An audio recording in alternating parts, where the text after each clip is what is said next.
evening, we would like to welcome our 2025 Valspar Championship winner, Viktor Hovland. Viktor, congratulations on capturing your 7th PGA Tour victory. I want to start off with what it's like to capture the win today. Yeah, feels unbelievable. It's been quite the struggle the past year and a half, so for me to come back and win this tournament is quite incredible because, was not very hopeful with my game leading into this week, and just goes to show this game is pretty crazy. As someone the biggest critic of your game, entering today's round, what was mindset, or was there a certain number in mind of what would get the job done? I didn't really know. I just tried to go out there and play my game, and I knew I didn't feel super comfortable or confident, but I was really patient and just try to play really smart. And I think that's a credit kind of to myself this week, is that I almost felt like I played this week like a veteran, like I've been out here for 20 years, and just really plotted my way around the course really nicely. I hit a bad shot and didn't really face me all that much, and leaned on my putting, hit a lot of great iron shots. So, it was awesome. Prior to this week, when did this get added on your schedule? I entered the last week, and wasn't really sure if I was going to play or not until I got here Tuesday afternoon and played a late 9 holes. Played 9 holes in the Pro-Am the next morning, and we were here ready to go. But, I wasn't sure I was going to show up, but I'm glad I did. Perfect. You guys have a question, go and raise your hand. We'll get a microphone over to you. Thank you. We can get a mic over. We'll start with Bob Herrig here on the right. Could you just talk about where you were mentally a week ago today? Were we even here yet?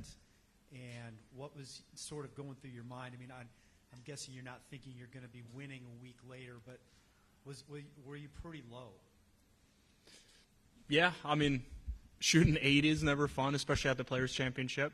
I love that golf course. I love that place, and I generally play pretty well in Florida. I just like these golf courses because when I'm striking the ball well, I'm hitting a lot of fairways and greens, and that's how you can really separate yourself, just because there's so much trouble off the tee. And conversely, it's a lot more stressful when you don't know where the ball is going to go, because now you're getting even more punished that you normally would have.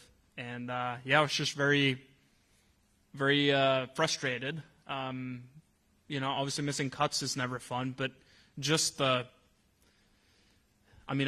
missed cuts before and felt like my game has been okay, and I still feel like the next week I could win the tournament. But the last year and a half has been, okay, I know my golf game is not very good. I know I have some issues. And just because you have one bad round of golf or one bad tournament,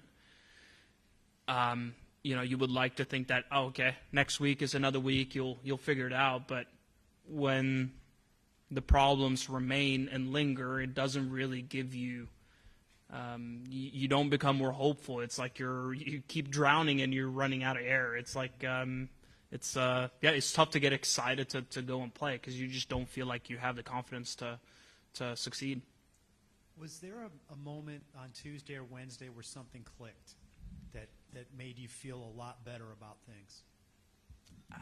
I've been taking a lot of videos and sending it to Grant, and Grant was here earlier in the week, and we did some good work, and I feel like we pushed things in the right direction. It didn't fix anything by any means, but it definitely mitigated some of the stuff that I was already doing. So I did get a little bit more comfortable because of that. Still the occurring issues are still the same there. But obviously when you can push it in the right direction, it at least gives you something when you're out there on the golf course. The last 4 or 5 holes, it became a 2-man race with you and Justin. Was it an advantage or a disadvantage seeing it play out in front of you? Don't really know. I don't know if it's an advantage or a disadvantage, but obviously he was setting the pace, and when he was 3 up there and I had my putt on 14, it definitely put a lot of pressure on some of the putts that I had to make. So from that standpoint, it was a lot more stressful maybe. But at least I knew kind of what I had to do. And yeah, every time my back was up against the wall, I performed and hit a great iron shot and hit a nice putt. So it was, yeah, it all worked out. Very front. Victor, sitting there with the trophy to your left, how happy are you with your swing right now?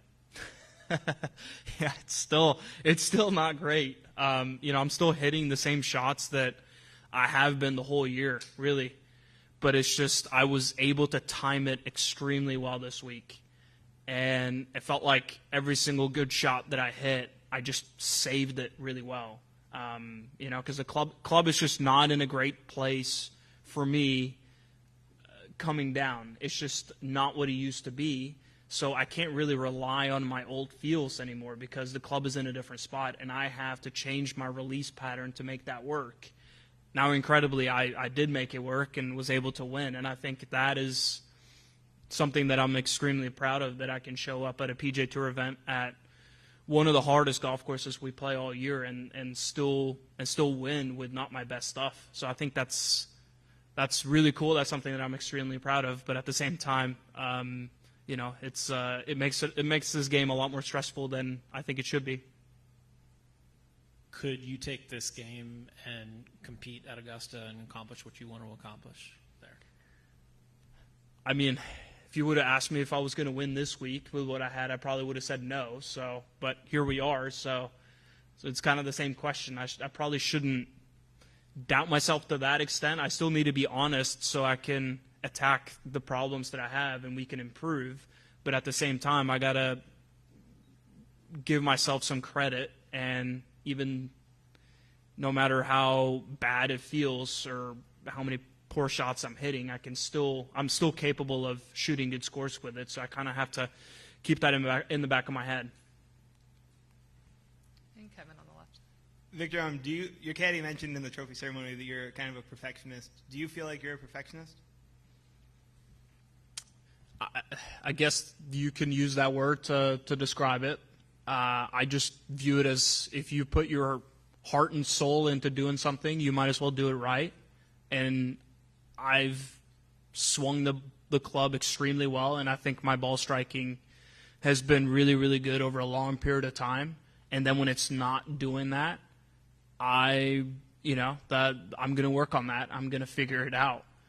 And I think it's like, I find it kind of weird that we're professional athletes and the people that are wanting to improve are somewhat looked at as, oh, he's a perfectionist. He's out on the perimeter searching too much. It's like, that's what we do. We're here to get better and we're here to win tournaments. So if you're not going to try to get better, well, what are you doing? You know? So it's like, especially when I know there's issues there. It's not like I'm inventing stuff. I have data that can show that what I used to do was objectively better than what I'm doing now.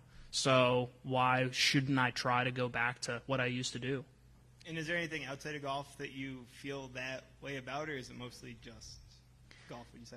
Yeah, I don't care too much about other things outside of golf because I don't have time or energy to put the same amount into other things. So naturally, when you only get to do certain things just a few times here and there, you can't have a perfectionist mindset, if that makes sense. So I try to just do 80%, just do good enough, and then hopefully over time, you do the best you can with the limited resources that you have, but over time you'd like to see an improvement. Just get a little bit better all the time, but I'm not super hard on myself if I'm not really good at something when I haven't put the effort into it. But golf it's been my life for a long time. It's what consumes my thoughts and my time. So if I'm not spending that time to do it correctly, then what am I doing? Marcus here in the middle. So what was the last hour on the course like for you? I mean, it was pretty interesting in here, seeing the drama unfold. What was it like for you, I guess, emotionally, or what was it like going through that kind of roller coaster? I actually felt extremely calm. Even though I was, as I mentioned earlier, 3 back on 14 over my putt, and JT just kept making birdie on every hole. But I still just felt like, okay, we still got a shot here. I knew a lot of things can happen coming down the stretch. If I make a couple of birdies, you can easily make a couple of bogeys coming in. And when I made the putt there on 14, that felt really good, and I was only 2 shots back. And, I just believed that I had a chance, and, there's a lot of golf left, and just kept hitting good shots and making putts, and suddenly we were there with a 2-shot lead playing 18, and that's when I really got nervous. That's when, I was happy that, I duffed that chip so bad on 18. So I'm happy. I'm happy it worked out. This tournament has had a history of 2-time champions. There have been 4 of them, and Sam Burns went back-to-back in 22-23. Are you looking forward to trying to do an encore, which happens to be the Valspar official color of the year next year? Cool. That'd be awesome. Just driving in here and you're seeing all the banners. Paul Casey, KJ Choi. No, he wasn't a back-to-back. KJ Choi was not back-to-back, but a 2-time champion. And, Sam Burns, obviously, a couple of guys. Goosen. Yeah, so it's cool. This is an awesome tournament and a great golf course, and I think it fits my game really well. So look forward to being back here next year and giving it a good shot. Back to Bob. I'm just curious, obviously we've asked you about this a lot. You've been very honest about your own struggles and, what you're looking for and why you've been disappointed in your own game at times. But I'm just curious, do you ever get any perspective, makes you feel any better? Like maybe when you're playing in a Pro-Am and you're seeing guys not hitting it very well and you think to yourself, okay, it's not as bad as I'm making this out to be. Does it ever help? No. It's like the first thing when I talk to my mom and after I've played poorly, she will always say it, and I tell her to not say it, but she always does. So, but there was a lot of people that played poorly today. It's like it never consoles me. That's there you go. If I could just, on a serious note, ask you about 16. JT bogeyed it. I'm guessing you know that ahead of you when you're playing. But it is the hardest hole. It was the hardest hole today. I think you hit it the closest of anybody. What are you thinking, even just teeing off on that hole and what you're trying to do there? Yeah, that's probably the toughest tee shot for me right now, because it should fit my game really well. I should just kind of stand up there and I can hit a low pull cut that's kind of curving with the fairway. But my miss right now is a push fade, a big push fade, and that's obviously going in the water. So over the ball, I've been just really uncomfortable, and I've hit 3-wood because I couldn't really hit the 3-iron and comfortably cover the water. So I've hit a 3-wood and just pulled it 2 of the 3 days. Except for one of the days where the wind was hard off the left and the wind just brought it in the fairway. But, it's just a really uncomfortable tee shot for me. But luckily today, it was downwind. The tee box was a little bit up so I could hit the 3-iron. And I still pushed it slightly, but it still went far enough to where it covered the water. And I was in the middle of the fairway. So I was in a perfect position there to hit a good 7-iron into that back pin. There's a little soiree coming down in Augusta, Georgia in a couple weeks. How nice is it to go in with this kind of momentum? Definitely helps, but it kind of goes back to what I'm saying about being hard on myself and being, sure you could call it a perfectionist. It's like some of the shots that I'm hitting, it's going to make it really difficult for me to be in contention at Augusta if I don't rectify that problem, if I don't see the improvements there. It's just a different golf course. You're going to hit so many long irons into par fours, and you gotta drive it pretty far because the fairways are pretty wide. It's more of a bomber's paradise versus this place. It's more of a just being precise off the tee.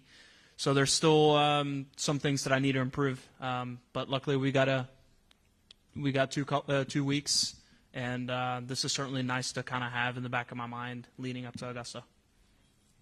Marcus again. So you mentioned that you weren't sure you were going to come or stay, so what was your plan if you decided to not play? Where would you have been this weekend, or over the last 4 days?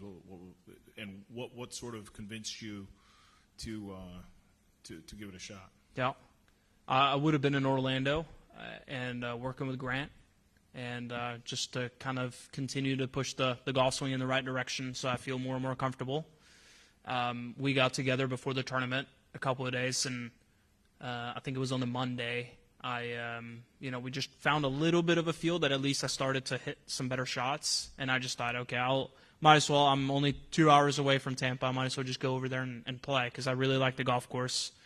And he said on very short notice that he could come and spend Tuesday and Wednesday and Thursday with me, so that made it easier for me to come and play. Unless there are any others, I'll wrap it up with two. Going off of working with Grant, how crucial has that been to your game, and what have you really been working on with him? Yeah, Grant is really smart. He's looked at a lot of golf swings. He's very knowledgeable, and he's obviously played at the highest level himself. So I think it's really cool to be working with a person like that.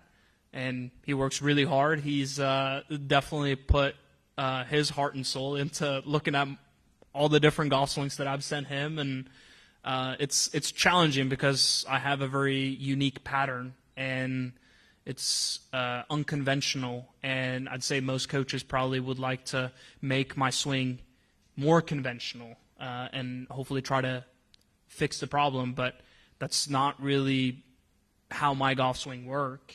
And I really trust Grant because he sees it and knows what kind of matchups need to be there for it to work. So it was obviously a good first week together, so hopefully just build on that.